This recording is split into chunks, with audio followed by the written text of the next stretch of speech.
স্বাগত ডিবিসি দেশের সংবাদে। আর আপনাদের সাথে আছি আমি সুলতানা স্বর্ণা। এবার থাকছে বিস্তারিত।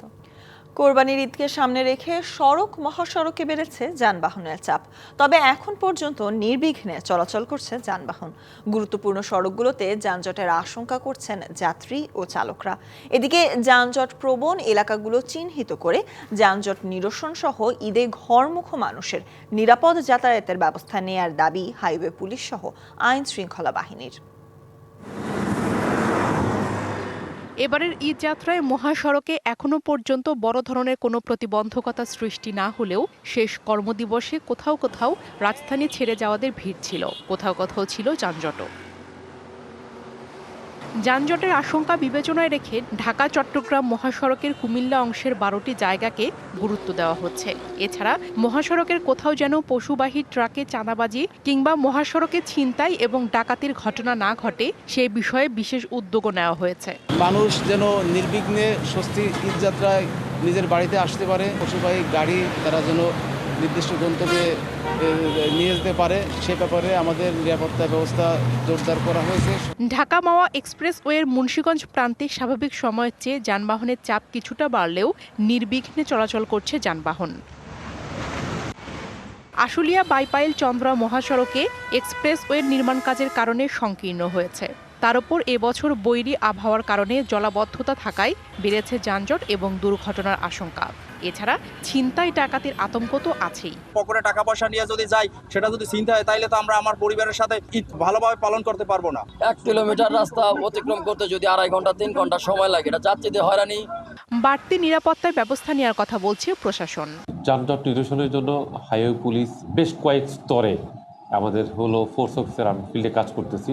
মোবাইল গাড়ি নিয়ে 4টা মোবাইল আমাদের কাজ করতেছি। গাজীপুরের ঢাকা টাঙ্গাইল এবং ঢাকা ময়মনসিংহ মহাসড়কে যাত্রীর চাপ স্বাভাবিক সময়ের চেয়ে বেড়েছে। থেমে থেমে হওয়া বৃষ্টিতে প্রতিনিয়ত সৃষ্টি হচ্ছে জলাবদ্ধতা। ঢাকা ময়মনসিংহ মহাসড়কে বিআরটি প্রকল্পের ফ্লাইওভারগুলো চালু হলেও ঈদের আগে যানজটের আশঙ্কা করছেন অনেকেই। বৃষ্টি থাকলে তো পুলিশ ছাড়ে যাবে তো না। এই জ্যাম যেন আমাদের পরিস্থিতির শিকার না হয়, সেজন্য আগে ভাগে যাওয়ার প্রস্তুতি নেওয়া হয়। ঢাকা টাঙ্গাইল মহাসড়কে চন্দ্রায় ঘরমুখো মানুষের চাপ বেশি থাকায় নেওয়া হবে বাড়তি ব্যবস্থা। 3টা পালায় আমরা ডিউটিতে মোতায়েন করব এবং আমাদের এখানে সব সিনিয়র অফিসাররা এটা মনিটর করবেন। আমাদের ট্রাফিকের পাশাপাশি ক্রাইম ডিভিশনের লোকজন যারা রাস্তায় থাকবে তারাও যেখানে যানজট হবে কাজ করবে। ঢাকা টাঙ্গাইল যমুনা সেতু মহাসড়কে সকাল থেকে যানবাহনের চাপ বেড়েছে। গণপরিবহন না পেয়ে জীবনের ঝুঁকি নিয়ে খোলা ট্রাক এবং গরুবাহী ট্রাকে বাড়ি ফিরছে অনেকে। এ সুযোগে যাত্রীদের কাছ থেকে 300 টাকার ভাড়া 6 থেকে 700 টাকা আদায় করা হচ্ছে। Priya Kundu, DBC news desk.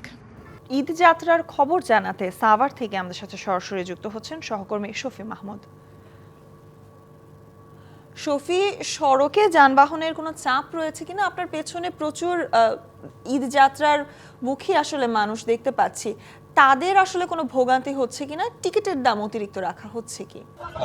প্রথমেই জানিয়ে রাখি, আমি এই মুহূর্তে রয়েছি আশুলিয়ার বাইপাইল স্ট্যান্ড এলাকায় এবং এই সড়কটির বাইপাইল স্ট্যান্ডে কিন্তু প্রতি বছরই আসলে উত্তরবঙ্গগামী যে যাত্রীগুলি রয়েছে তাদের এই শেষ কর্মদিবস এবং ছুটির শুরুর সময়টুকুতে ঈদ যাত্রার বাড়তি চাপটি থাকেই।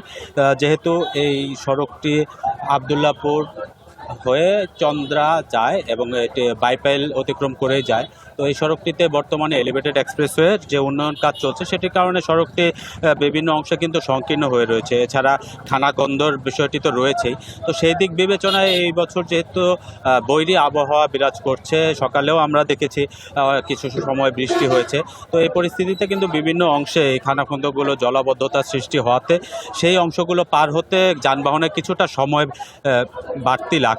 তবে এখন পর্যন্ত সাভারের যে দুটি মহাসড়ক ঢাকা আরিচা এবং আবদুল্লাপুর হয়ে এই নবীনগর চন্দ্রা যে মহাসড়কটি রয়েছে, দুটির কোনোটিতেই আমরা যানজট দেখতে পাইনি। দুপুরের আগ পর্যন্ত সড়কগুলির পরিস্থিতি একবারেই ফাঁকা থাকলেও যেহেতু আজকে দুপুরের পর থেকে এই শিল্পাঞ্চলের বিভিন্ন কারখানাগুলো ছুটি ঘোষণা করতে শুরু করেছে, সেই দিক বিবেচনায় কিন্তু আসলে বলা যায় যে এই অঞ্চলে যে মানুষের বাড়তি চাপটি সেটি এই মুহূর্তে আপনারা দেখতে পাচ্ছেন। এবং এই পরিস্থিতিতে যদি বলি যে এখন সড়কে যথেষ্ট পরিমাণ মানুষ এবং পরিবহনের চাপ থাকলেও এখন পর্যন্ত এই অঞ্চলটিতে কোথাও যানজটের দেখা মেলেনি। আর ভোগান্তির বিষয়টি যেটি বলছিলাম যে সড়কের অব্যবস্থাপনার জন্য যেহেতু এখানে একটি ভোগান্তির আশঙ্কা শুরু থেকেই ছিল, সে কারণে প্রশাসনের পক্ষ থেকেও বাড়তি বেশ কিছু উদ্যোগ নেওয়া হয়েছে বলে আমরা জানতে পেরেছি। এবং আমরা কিন্তু সড়কটিতে দেখতে পেয়েছি যে পুলিশের পাশাপাশি সেনা কর্মকর্তারাও এখানে নিয়োজিত রয়েছেন। তারা চেষ্টা করছেন সড়কের পরিস্থিতি স্বাভাবিক রাখতে এবং তারা আশা প্রকাশ করেছেন যে তাদের তৎপরতায় এবছর আসলে এই অঞ্চলটি ঘিরে মানুষের ভোগান্তি সেরকম হবে না এবং যানজট ছাড়া নির্বিঘ্নে এই অঞ্চল অতিক্রম করতে পারবেন যাত্রীরা। জি, শফির কাছ থেকে শুনছিলাম ঈদ যাত্রার খবর। আসন্ন ঈদুল আজহাকে কেন্দ্র করে মৌলভীবাজারে বাড়ছে যাত্রী ও পর্যটকের চাপ। ঘরমুখো মানুষের সঙ্গে এবার টানা 10 দিনের ছুটিতে যুক্ত হয়েছেন পর্যটকরাও। কিন্তু শ্রীমঙ্গল সহ জেলার বিভিন্ন রেল স্টেশনে দেখা দিচ্ছে টিকিট সংকট। এতে ভোগান্তির শঙ্কায় যাত্রীদের পাশাপাশি পর্যটকরাও। ঈদুল আজহা উপলক্ষে যাত্রীদের চাপ বেড়েছে মৌলভীবাজারের রেল স্টেশনগুলোতে। জেলার শ্রীমঙ্গল, কুলাউড়া, শমশেরনগর আর ভানুগাছ স্টেশনে ফিরতি টিকিটের আশায় ভিড় করছেন যাত্রীরা। শুধু ঈদ যাত্রীরাই নন, পর্যটন এলাকা হয় এবারের 10 দিনের ছুটিতে পর্যটকদেরও টিকিটের চাপ থাকতে পারে বলে ধারণা সংশ্লিষ্টদের। সীমিত আসনের কারণে অনলাইনে মেলে না টিকিট, আর কাউন্টারের টিকিট চলে যায় কালোবাজারিদের হাতে। আমাদের এখানে কিন্তু কোনো ভালো ট্রেনের ব্যবস্থা নাই। যদি ট্রেন থেকেও থাকে সেক্ষেত্রে পর্যাপ্ত সংখ্যক সিটের সমস্যা রয়েছে। প্রতিদিন আমাদের টিকিট চাইতে থাকে হচ্ছে প্রায় 1000-1200 আপ ডাউনে থাকে। সেক্ষেত্রে দেখা যাচ্ছে 500-600 প্রতিদিনই আমাদের হয় ঘাটতি দেখা যায়। শ্রীমঙ্গল এখানে পর্যটন এলাকা, এখানে লেবু, আনারস, এভরিথিং ইত্যাদি, চা সবকিছু এখানে হয়ে থাকে। তো এগুলো নিয়ে আসা যাওয়া অনেকটা কষ্টকর হয়ে পড়ে, সেজন্য আমরা টিকিট পাই না। 5000 জনের মধ্যে সম্ভবত 1500 মানুষ সাধারণত টিকিট পেয়ে থাকে। তো এই রুটে যদি অন্য কোনোভাবে যদি ট্রেনের আসন বৃদ্ধি করার, বগি বাড়িয়ে যে কোনোভাবে, মোট কথা রেলটাকে যদি এখানে উন্নত করা যায়, আমার মনে হয় আমাদের জন্য সবচেয়ে ভালো হবে। সময় মতো পর্যটকদের সেবা নিশ্চিত না হলে পর্যটন বান্ধব এই অঞ্চলের সুনামও প্রশ্নের মুখে পড়তে পারে। তবে সংকট মোকাবেলায় কাজ করছে জেলা প্রশাসন। আমাদের রেল স্টেশনের মান উন্নয়ন সহ আমরা আমাদের রাস্তাঘাট, তারপর অ্যামিউজমেন্ট পার্ক, জেলার সামগ্রিক পর্যটনের উন্নয়নের জন্য আমাদের মাননীয় জেলা প্রশাসক স্যার এটা বৃহৎ পরিকল্পনা গ্রহণ করেছেন।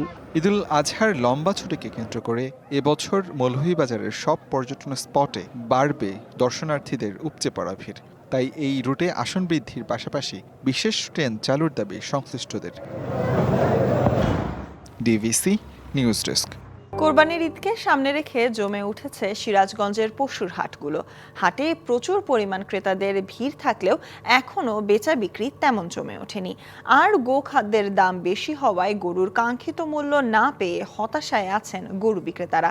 এদিকে হাট ঘিরে সব ধরনের মনিটরিং করছে জেলা প্রাণী সম্পদ কর্মকর্তা। দরজায় কড়া নাড়ছে ঈদুল আজহা, তাই শেষ মুহূর্তে সিরাজগঞ্জে জমে উঠেছে কোরবানির পশুর হাট। ক্রেতা বিক্রেতাদের হাক ডাকে মুখরিত হাট প্রাঙ্গণ। জেলার 9টি উপজেলায় এবার স্থায়ী 28টি ও অস্থায়ী 20টি পশুর হাট বসেছে। এরই মধ্যে এ সকল হাটগুলোতে জেলার বিভিন্ন স্থান থেকে খামারি ও ব্যাপারীরা বিক্রির উদ্দেশ্যে তাদের লালন পালন করা পশু নিয়ে আসছে। সেই সাথে আগেভাগেই পছন্দের পশু কিনতে হাটে ভিড় বাড়ছে ক্রেতাদেরও। তবে এবছর গোখাদ্যের মূল্য বৃদ্ধি পাওয়ায় পশু লালন পালনে খরচ একটু বেশি হওয়ায় দাম নিয়ে হতাশায় গরু বিক্রেতারা। যে বাজার আমরা যে খিলাইছি তাতে আমাদের লস। যে দামে গরুগুলো বিক্রি করতেছে এটা মোটেও গরু আলাদা পোষানোর কথা না। অন্যদিকে এবার হাটে প্রচুর পরিমাণে গরুর সরবরাহ থাকায় কোরবানির পশু স্বস্তিতে কেনার আশা ক্রেতাদের। আমি গরু কিনছি, ভালো পর্তায় হয়েছে আর কি। তাতে দেখলাম যে ছোট গরুর দাম একটু বেশি, বড় গরুর দাম একটু কম। এদিকে প্রাণী সম্পদের পক্ষ থেকে হাটগুলোতে অস্থায়ী ক্যাম্প বসিয়ে নিয়মিত পশুর স্বাস্থ্য পরীক্ষার ব্যবস্থা করার পাশাপাশি হাট মনিটরিং করা হচ্ছে। প্রতিটা হাট বারে উপজেলা থেকে মনিটরিং টিমগুলো ওখানে প্রতি হাটে তারা যায়, যে সেখানে ওরা ওই প্র্যাকটিসগুলো করে আর কি, যাতে মানে সাময়িক চিকিৎসা যেগুলো দরকার, ইমার্জেন্সি চিকিৎসা দরকার, সেগুলো পরামর্শ দেয়। সিরাজগঞ্জ জেলায় এবছর কোরবানির পশুর চাহিদা রয়েছে 2,59,241টি, আর পশু উৎপাদন হয়েছে 6,55,904টি। খালিদ হৃদয়, ডিভিসি নিউজ, সিরাজগঞ্জ। জমে উঠেছে চট্টগ্রামে কোরবানির পশুর হাট। এ নিয়ে আরো জানাতে সাগরিকার গরুর বাজার থেকে আমাদের সাথে যুক্ত হচ্ছেন সহকর্মী মুজিবুল হক। মুজিব, চট্টগ্রামে গরুর হাটে পশুর আনাগোনা আসলে কেমন রয়েছে, তার পাশাপাশি দরদাম নিয়েও জানাবেন। স্বর্ণা, একদম শেষ মুহূর্তে বলা যায় আমরা আছি চট্টগ্রামের সবচেয়ে বড় বাজার সাগরিকা গরুর বাজারে। পুরো চট্টগ্রামে 228টি অস্থায়ী বাজার রয়েছে এবং 75টি স্থায়ী বাজার রয়েছে। এর মধ্যে সর্ববৃহৎ বাজার হচ্ছে এটি। আমরা দুপুর থেকে আসার পরেই এখানে যারা ব্যাপারীরা আছেন, বিভিন্ন জায়গা থেকে এসছেন, তাদের সাথে কথা বলবার চেষ্টা করছিলাম যে আসলে বিক্রয় বা তারা যে গরুগুলো নিয়ে এসছেন কী পরিস্থিতি। তারা যেটি বলবার চেষ্টা করছেন যে বড় গরুর চাহিদা তুলনামূলক কম, মাঝারি এবং ছোট গরুর চাহিদা তুলনামূলক বেশি এখন। এর বাইরে যেহেতু শহরের মানুষ শেষ দিকে কেনাকাটা করেন, তারা বলছেন যে শুক্রবার এবং আগামীকালকে 2 দিন বেশি বেচাকেনা হতে পারে, সেটি তারা ধারণা করছেন। আমরা দেখছি যে এখানে বিভিন্ন সাইজের গরু আসলে রয়েছে পুরো চট্টগ্রামে। এবার প্রাণী সম্পদ অধিদপ্তরের যে তথ্য, প্রায় 9 লাখের মতো চাহিদা রয়েছে। এর বিপরীতে 8,60,000-এর মতো, 65,000-এর মতো গরু এখানে উৎপাদন হয়েছে এবং কিছু ঘাটতি রয়েছে। কিন্তু কর্মকর্তারা বলছেন যে যদি পার্বত্য চট্টগ্রাম সহ ফরিদপুর, কুষ্টিয়া এই জায়গাগুলো থেকে আরও গরু আসে, তাহলে এই যে ঘাটতিটি সেটি তারা খুব সহজেই আসলে পূরণ করতে পারবেন। তো আমরা দেখছি যে আগেও যেটি জানিয়েছি যে বড় গরুর তুলনায় মাঝারি এবং ছোট সাইজের যে গরুগুলো রয়েছে সেগুলোর চাহিদা তুলনামূলক বেশি। তবে এখন পর্যন্ত যে পরিমাণ দর্শনার্থীর সংখ্যা আমরা বাজারে এসে দেখা যাচ্ছে বা ক্রেতার সংখ্যা আসলে দেখা যাচ্ছে, ঠিক সেই পরিমাণে এখনও বিক্রি হচ্ছে না। তবে তারা আশা করছেন শেষ মুহূর্তে অর্থাৎ আগামীকালকে এবং পরশু, বৃহস্পতি এবং শুক্র, এই 2 দিনে তারা বেশ ভালোই বেচাকেনা করতে পারবেন, সেটি আসলে তারা বলছেন। তো সব মিলিয়ে আমরা এখন সাগরিকা বাজার আছি, পরবর্তীতে নিশ্চয়ই আরও বিভিন্ন বাজারে আমরা ঘুরে দেখব এবং সেখানকার পরিস্থিতি নিশ্চয়ই বন্দরনগরীতে শেষ মুহূর্তে কি বেচাকেনা কেমন হচ্ছে সেটি নিশ্চয়ই আপনার মাধ্যমে দর্শকদের জানাতে পারব। মুজিবুল হক আমাদেরকে জানাচ্ছিলেন চট্টগ্রামের কোরবানির পশুর হাট নিয়ে। চট্টগ্রামের আড়তদাররা এবারের ঈদে 3.5 থেকে 4 লাখ কাঁচা চামড়া কেনার প্রস্তুতি নিয়েছে। এবার স্থানীয় ট্যানারিতেই 1 লাখ পিস চামড়া সংরক্ষণের চিন্তা রয়েছে। এদিকে চামড়া সংরক্ষণের প্রধান উপকরণ লবণের দাম কমে যাওয়ায় স্বস্তিতে আড়তদাররা। গেল কুরবানির ঈদে 3,61,000 পশুর চামড়া সংগ্রহ করেন চট্টগ্রামে আড়তদাররা। এর মধ্যে 2.5 লাখের বেশি ছিল গরুর চামড়া। প্রতি বর্গফুটে 5 টাকা বাড়িয়ে এবছর ঢাকার বাইরে লবণযুক্ত গরুর চামড়ার দাম বেঁধে দেওয়া হয়েছে 55 থেকে 60 টাকা, আর একটি গরুর চামড়ার সর্বনিম্ন দাম 1150 টাকা। আড়তদারদের অভিযোগ, অনেক মৌসুমী ব্যবসায়ী না বুঝে লবণ ছাড়া চামড়া কেনেন সরকার নির্ধারিত দরে, আর এতে তৈরি হয় সমস্যা। গত বছর আমাদের দাম ছিল 55-57 টাকা, তো এবার দিচ্ছে 55-60 টাকা, 2-3 টাকা ফুটে বেশি। মাদ্রাসা হুজুরেরা 1150 টাকা দাম দিছে, আমাদেরকে দাম খেয়ে দিছে, এটারই আমাদের একটু সমস্যা হয়ে গেছে। চট্টগ্রামে পর্যাপ্ত ট্যানারি না থাকায় লোকসান এড়াতে ঢাকার ট্যানারিগুলোতে বাকিতে চামড়া বিক্রি করতে বাধ্য হন অনেক আড়তদার। তবে এবছর 1 লাখ চামড়া সংগ্রহের লক্ষ্যমাত্রা ঠিক করেছে স্থানীয় রিফিলাদার। না, আমরা তো চিটংয়ের যেটা আছে সেটা তো আমরা কিনি, এটা আড়তদারদের কাছ থেকে কিনি, ওরা কেনার পর লবণযুক্ত করার পরে আমরা ওখানে যা নিয়ে আসি আর কি আমরা। আর চামড়া যেটা আগে নষ্ট হতো, আমার মনে হয় না এবার হবে, কারণ সরকার থেকে উদ্যোগ নিয়েছে 30,000 টন যে লবণ, যেটা মাদ্রাসাতে যদি দেয়, মাদ্রাসাগুলো যদি লবণ দেয় তাহলে এটা নষ্ট হওয়ার কোনোই সম্ভাবনা নাই। এটা ভালো একটা উদ্যোগ। পচন রোধ ও মান ধরে রাখতে যত দ্রুত সম্ভব লবণ দিয়ে চামড়া সংরক্ষণের পরামর্শ ট্যানারি মালিকদের। মাসুদুল হক, ডিবিসি নিউজ, চট্টগ্রাম। সারা বছর অলস সময় কাটালেও কোরবানির ঈদ সামনে রেখে এখন মহাব্যস্ত ঝালকাঠি ও নড়াইলের কামারপাড়া। ভোর থেকে শুরু করে গভীর রাত পর্যন্ত কামারের দোকানে চলছে টুংটাং শব্দ। তৈরি হচ্ছে দা, বটি, ছুরি ও চাপাতি। অনেকে আবার পুরনো দা, বটি মেরামতের জন্য ভিড় করছেন। তবে কাঁচা মালের দাম কমানোর দাবি জানিয়েছেন কারিগররা। কেউ হাতুড়ি দিয়ে লোহা পেটাচ্ছেন, কেউ হাপড় টানছেন, কেউ ধার দিচ্ছেন ছুরি, চাপাতি ও বটিতে। এভাবেই কাজে ব্যস্ত ঝালকাঠির কামার শিল্পীরা। কদিন পরে কোরবানি, দম ফেলার ফুরসত নেই তাদের। জেলা সদরের কামারপট্টি সহ 4 উপজেলার অর্ধশত দোকানের সামনে সাজিয়ে রাখা হয়েছে লোহার ধারালো দা, বটি, ছুরি। কুরবানি উপলক্ষে কাজ একটু বেশি হয়, ইনকামের একটা ভালো একটা প্রচেষ্টা থাকে। দাও বটি নিয়ে আসি কামারের কাছে, আগে ভাগে আসি, তা নইলে সিরিয়ালে পাওয়া যায় না। 13 পিস দাও কুড়াল বডি কামারের দ্বারে পাইন দিতে আনছি। কামার পেশায় যারা জড়িত তারা বেসিকের সাথে যদি যোগাযোগ করে তাদেরকে আর্থিকভাবে এবং কারিগরিক সহায়তা প্রদানের জন্য বেসিক বদ্ধপরিকর। এদিকে নড়াইলেও বেড়েছে কামারদের ব্যস্ততা। জেলা সদর সহ 3 উপজেলার কামারপট্টিতে সারা বছর তেমন কাজ না থাকলেও কোরবানি এলেই বাড়ে চাহিদা। আর মান ভেদে বিভিন্ন সরঞ্জাম কেজি প্রতি 400 থেকে 600 টাকা পর্যন্ত বিক্রি হচ্ছে। গতবার যা ছিল সেরকমই আছে, এখন 10 টাকা বেশি ওরকম বিষয় না। একবার দাঁড়ালেও 2-3 বছর চলে যায়। কারিগররা বলছেন গত বছরগুলোর তুলনায় এবছর কাজের চাহিদা অর্ধেক। কয়লার দাম বৃদ্ধি ও আর্থিক সংকট সহ নানা কারণে হারাতে বসেছে তাদের এই শিল্প। কোরবানির ছুরি চাপাটি দাগ আছে, এগুলো হয় এবছর ওর তুলনায় মনে করেন যে হাফেরও কম। ডিজিটাল হয়েছে, বিভিন্ন কাজবাজ বা বিভিন্ন মেশিনই হয়, যার কারণে আমাদের কাজের সংকট হয়ে গেছে। এই অবস্থায় লোহার দাম কমানোর দাবি কামার পেশা সংশ্লিষ্টদের। জান্নাত সাথী, ডিবিসি নিউজ ডেস্ক। স্বৈরাচার সরকারের পতনের প্রায় 10 মাস হতে চললেও দেশে গণতান্ত্রিক ব্যবস্থা কার্যকর হয়নি, এমন অভিযোগ করে বিএনপির ভাইস চেয়ারম্যান শামসুজ্জামান দুদু বলেছেন, বর্তমান সরকার সংস্কারের নামে শেখ হাসিনার মতো উন্নয়নের সবক শোনাচ্ছে। দুপুরে নারায়ণগঞ্জের ফতুল্লায় মৎস্যজীবী দলের উদ্যোগে শহীদ জিয়াউর রহমানের 44তম শাহাদাত বার্ষিকী উপলক্ষে আয়োজিত আলোচনা সভা, মিলাদ ও দোয়া মাহফিলে প্রধান অতিথি হিসেবে যোগ দেন তিনি। এ সময় তিনি বলেন, ফ্যাসিবাদকে দাফন করতে হলে দেশে গণতান্ত্রিক সরকারের বিকল্প নেই। নির্বাচিত সরকার রাষ্ট্র ক্ষমতায় না আসলে সংকট দূর হবে না।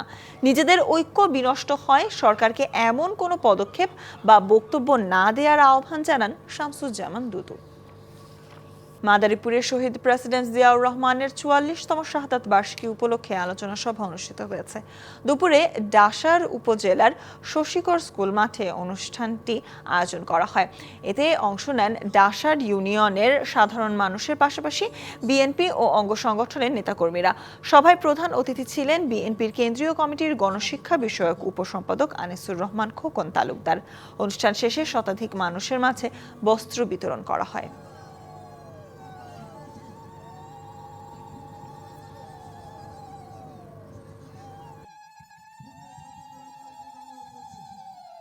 ডিবিসি দেশের সংবাদে এই ছিল এখনকার মতো। ডিবিসি নিউজের সংবাদগুলো পড়তে ভিজিট করুন dbcnews.tv, এছাড়া ভিজিট করুন ডিবিসি নিউজের ফেসবুক পেজ এবং ইউটিউব চ্যানেলে। সাথেই থাকুন।